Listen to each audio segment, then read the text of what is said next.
so this is a local story to me, but it's local with national implications because those of us in the community fighting against police brutality, fighting against Cop City, this is a bit of good news. West Long Beach is first to get mental health workers who respond to certain 911 calls.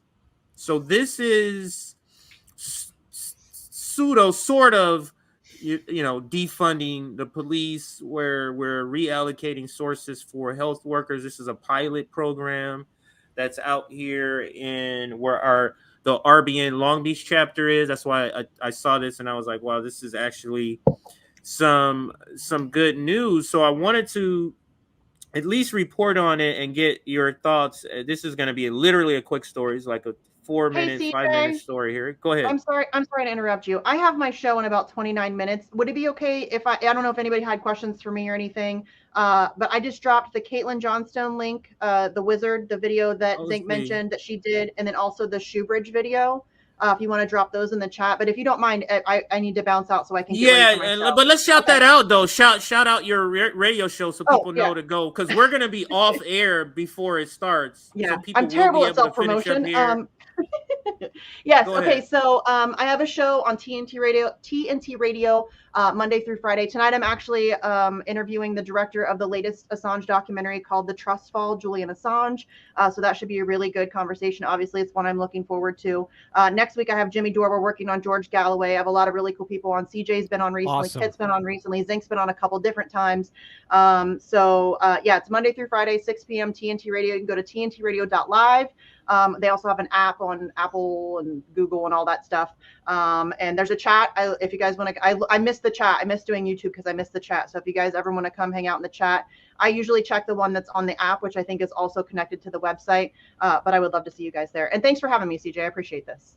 Absolutely. You'll be back on. I'll be reaching out soon. Okay. Love Anytime. having you guys I on love regularly. it. So yeah. All right. So Thanks, I'll put you in guys. the back and we shall see you. Thanks, Misty. And again, this will be a quick segment. Let me just read a little bit about the article. I thought this was cool for people that are in the realm of trying to fight back against police repression and oppression. I thought this was a feel-good sort of story, and let's read a little bit about it. As part of a pilot program that rethinks some responsibilities traditionally handled by police, a community crisis response team run out of the Long Beach Department of Health and Human Services has started responding to some 911 calls related to behavioral health and quality of life issues. During a press conference on Monday, city officials said the program, which began July 12th, so we're almost a month into it, will focus on West Long Beach and along the Anaheim corridor, locations that were selected based on data collected from the emergency call center in 2020 and 2021, indicating an increased need. So what I'm taking from that, I'll pause here, is that they looked at some sort of data, and maybe the data showed these are the areas where mental health calls came out the most, and that's why we're starting in West Long Beach, because that's not like the most well-known part of Long Beach. Is not West. That's probably the least well-known part of Long Beach is West Long Beach. But I'll continue a couple more paragraphs. The team will respond to calls from 10 a.m. to 5 p.m. on weekdays. So again, doesn't have a time limit, but it's a start. It's a start. That's what I'm trying to say. I'm trying to stay positive, guys. I'm trying to stay positive here because come on, 10 to 5 mental health does not stay in these boundaries and it's weekdays, but it's a start. So I'm trying to stay positive here. The team will respond to calls from 10 a.m. to 5 p.m. on weekdays, although the time frame and hours could be adjusted based on need, according to Long Beach Health Department Director Kelly Kalupi. I think that's how you say it. While unable to respond to any calls involving violence, weapons, or medical emergency, the team will be able to provide in-field services ranging from crisis prevention support, de-escalation, general health education, and suicide assessment. Eligible calls can also include public intoxication, an unwelcome person, welfare checks, and disturbances. Additionally, the team can help provide basic need items, resource navigation, and referral support to various city and county services. Kalupi said. In the fall, the team will begin to offer transportation to appropriate services such as mental health urgent care centers, housing services, and multi-service center, which is Long Beach hub for homeless services. So it's not starting out where we want it to be. Of course, people who advocate for it want it to be a lot more grander because we believe that this is absolutely will save lives. But this is a start, and it sounds like in the fall they're going to expand it a little bit. That's going to include some work with the unhoused and the homeless in the same area of Long Beach. But so it's a good start. But what say you, Professor? And then we'll go to Kit. What do you think about this? What's your reaction to this article and this, new pilot program out here in my neck of the woods in West Long Beach? This is what defund the police is all about. It shouldn't even be controversial. One important thing, and so I think it's great. Everything's got to start somewhere. So if they're doing it just a limited number of hours in the beginning, it's probably because it's not getting the complete funding that it needs. Right. That's what exactly what's going on. Start because on issues like I just homelessness, addiction, even sometimes as long as there's no weapon involved, domestic violence, mental health crises, all of those things. Cops should not be expected to be social workers. They're not trained to be social workers. So you send somebody in with a gun, you're going to every now and again get terrible results. There was a case in Salt Lake City a couple of years back where a mother had a son who was, I believe, on the autism spectrum. So he was out of control, young kid, like 10 or 11 years old, something like that. She called 911. She wanted help. And they came and they shot the kid over a dozen times. Thankfully, he lived. But wow. I remember a photo of him in the hospital. His body was riddled with bullets. These cops don't know how to handle that. I worked with that population early on in my career. You learn workers that we'll use the broad term social workers are the best people to respond to these things because they understand de-escalation. They know how to speak to somebody humanely, and they also can determine, does this person just need to be spoken to? Do we need to hospitalize them because maybe there's somebody who really is a danger to themselves or others? And we, social workers deal with this all the time without police. So this is an excellent start. My hope is that it will be successful and they'll want to expand it to 24 hours and that other municipalities will see not only is it helpful in preventing crime because it prevents escalation, gets people to help quicker, right? You shouldn't have to stop over in jail to get the help you need. Jail is no place for if you're addicted to a right? And Not also that it's cheaper. It's cheaper because let me tell you, they don't pay social workers anything near what they pay police officers.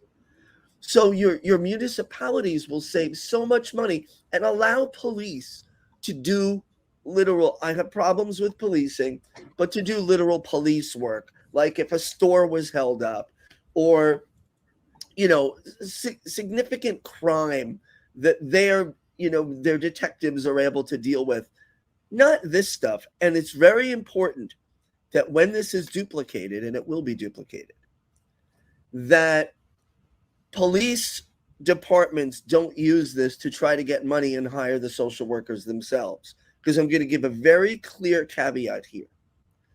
When social workers work within police departments, they are forced to acclimate to police culture. So it's good that this program is run through Health and Human Services and not the PD, because you can't survive as a social worker thinking like a social worker in a police department environment.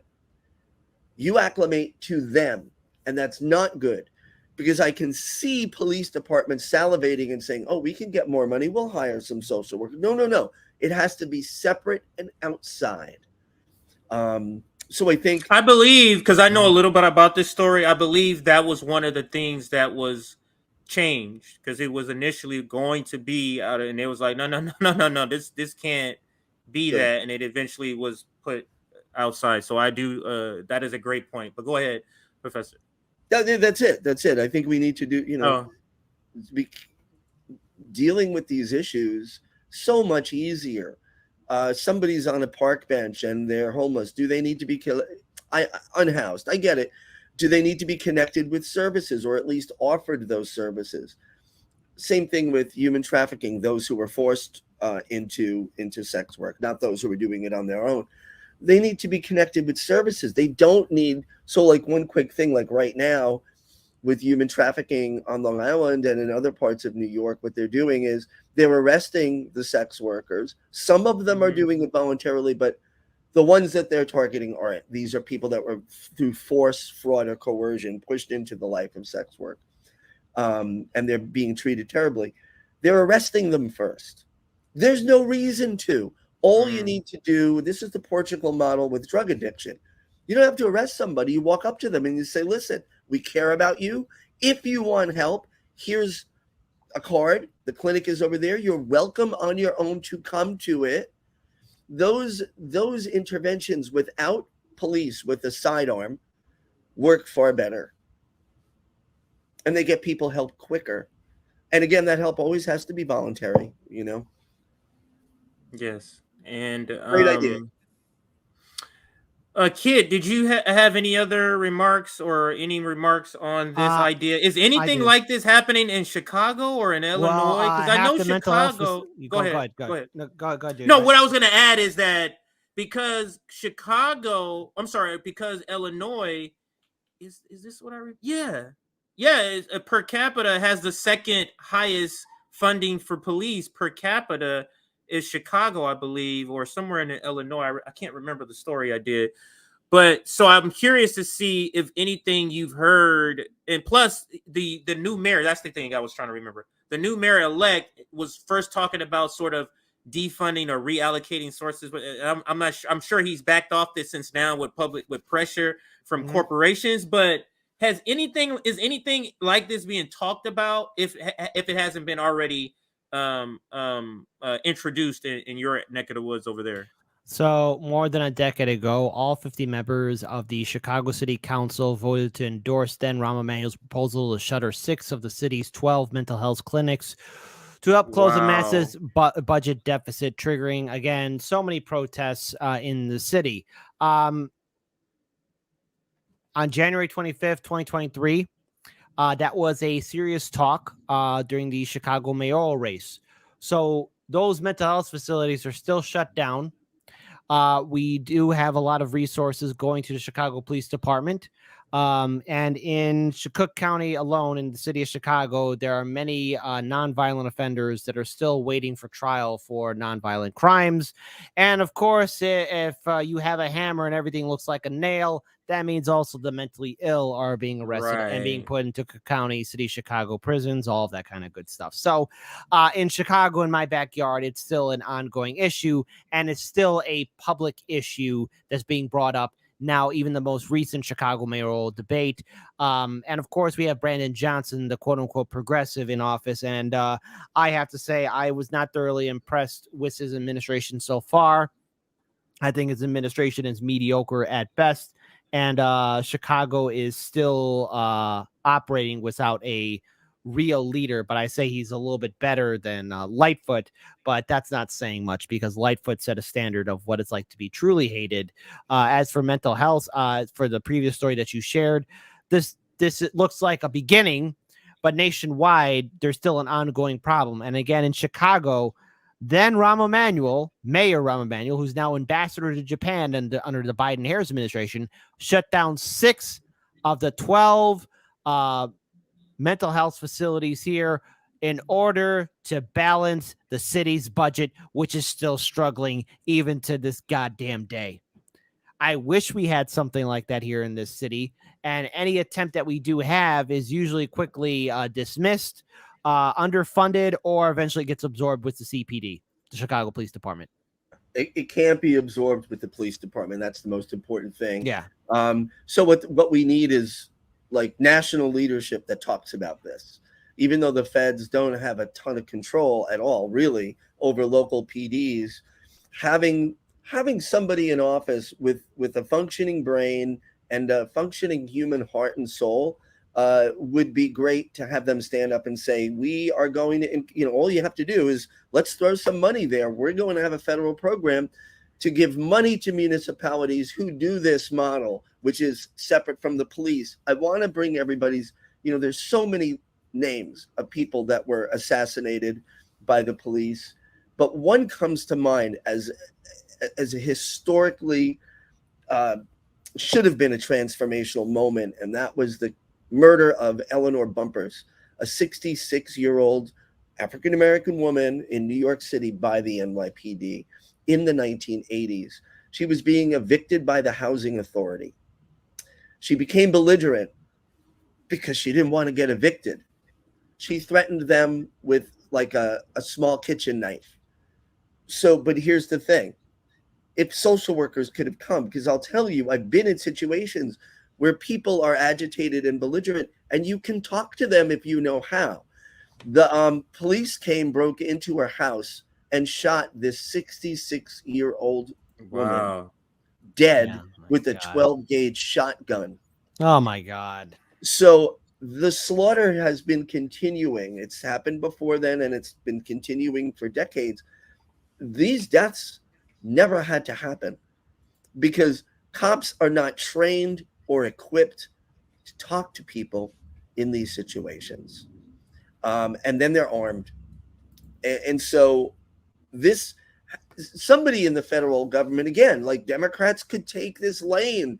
They could even do the two-edged thing, like, hey, we support law enforcement. We're doing that by making their loads lighter and making it easier for, you could do that rhetoric and that language.